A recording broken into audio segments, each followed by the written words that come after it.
দেখুন আমাদের কাটাপ্পা কুমারকে কেমন কম্বলের মধ্যে একদম গুটিসুটি মেরে ঘুমাচ্ছে।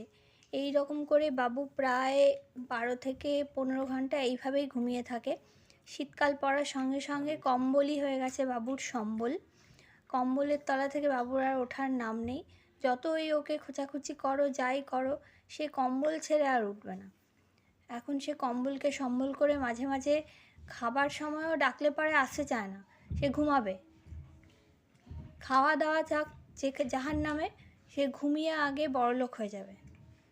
দেখুন আমি কত করে ওকে খোঁচাখুচি করছি, ওর কিন্তু ওঠার কোনো নাম নেই। এবার আরেকটু মুড়িয়ে টুড়িয়ে আরেকটু এদিক ওদিক করে যাতে একটু আরাম করে ঘুমানো যায় সেই ব্যবস্থাটা করা হলো।